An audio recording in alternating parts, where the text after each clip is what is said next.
మీరు చూస్తున్న ఈ బొమ్మ ఆ బేబీ మంకీకి అమ్మ. అవును, నిజమైన అమ్మ కాదు, కానీ తల్లి స్పర్శ కోసం తహతహలాడే ఒక చిన్న ప్రాణానికి ఈ బొమ్మే ఇప్పుడు ప్రపంచం. జపాన్లోని ఇవాకా నగరంలో జూలో ఉన్న ఈ చిన్న కోతి పేరు పంచ్. వయసు కేవలం 6 నెలలు, కానీ దాని కథ ప్రపంచాన్ని కదిలించింది. పంచ్ పుట్టిన కొద్ది రోజులు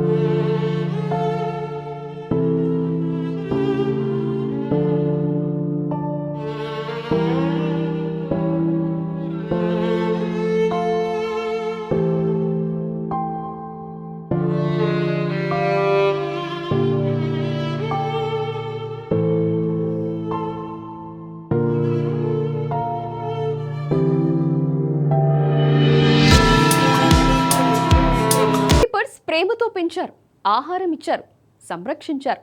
కానీ తల్లి ఒడిలో దొరికే ఆ అనుభూతిని ఎవ్వరూ ఇయ్యలేకపోయారు. పంచ్ ప్రసిద్ధి జపనీస్ మకాకావ్ బ్రీడ్కు చెందిన కోతి. ఈ కోతి పిల్లలకు పుట్టినప్పటి నుంచి తల్లిని గట్టిగా అత్తుకొని ఉంటాయి. అదే వాటి భద్రత, అదే వాటి ప్రపంచం. కానీ పంచ్ మాత్రం ఒంటరిగా, ఇతర కోతులు కూడా దాన్ని దూరం పెట్టాయి. జూ కీపర్స్ గుర్తించారు, ఈ చిన్న ప్రాణానికి తల్లి లాంటి స్పర్శ అవసరం. అందుకే రకరకాల బొమ్మలు ఇచ్చారు. కానీ పంచ్ ఒకే ఒక బొమ్మను ఎంచుకుంది, తన తల్లిలాగే ఉండే ఒక కోతి బొమ్మ. ఆ రోజు నుంచి ఆ బొమ్మే దాని అమ్మ. దానిని వెంట పెట్టుకొని తిరుగుతుంది, దానితోనే పడుకుంటుంది, ఆ బొమ్మను గట్టిగా హత్తుకుంటుంది. మరో కోతి దగ్గరికి రాగానే భయంతో ఉరుక్కుంటూ వచ్చి తల్లి ఒడిలో దాక్కుంటున్నట్లు ఆ బొమ్మను హత్తుకుంటుంది. ఆ దృశ్యాలు ఇంటర్నెట్లో వైరల్ అయ్యాయి. ప్రపంచం మొత్తం పంచ్ కోసం కన్నీళ్లు పెట్టుకుంది.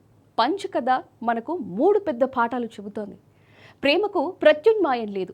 డబ్బు ఇవ్వచ్చు, సౌకర్యాలు ఇవ్వచ్చు, కానీ తల్లి స్పర్శను ఇవ్వలేం. మన పిల్లలకు వస్తువులు కాకుండా మన సమయం ఇవ్వాలి. ఒంటరితనం ఒక పెద్ద బాధ. పంచ్ లాంటి ఎంతో మంది మన చుట్టూ ఉంటారు. బయట నవ్వుతారు, లోపల మాత్రం ఒంటరితనంతో బాధపడుతుంటారు. వాళ్ళను దూరం పెట్టకుండా దగ్గరకు తీసుకోవాలి. పంచ్ బొమ్మను హత్తుకొని నిద్రపోతుంది. అలాగే మన సమాజంలో ఉన్న పంచులకు మనమే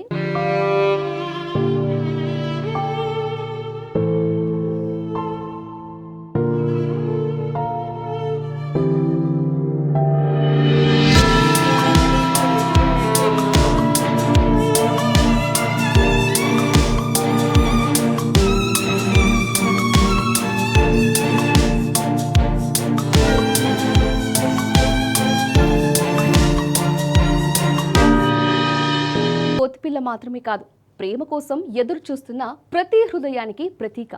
మన జీవితాల్లో బొమ్మలు కాదు, మనమే ఒకరికొకరం అండగా ఉండాలి. ఎందుకంటే ఒక చిన్న స్పర్శ, ఒక చిన్న ప్రేమ, ఒక చిన్న జీవితాన్ని మార్చగలదు. పంచ్ గురించి మీరు ఏమనుకుంటున్నారు? మీ అభిప్రాయాన్ని కామెంట్స్లో తెలియజేయండి. ఇలాంటి హృదయాన్ని తాకే కథల కోసం I just need to feel like the end's in sight for me, but let's be real, anxiety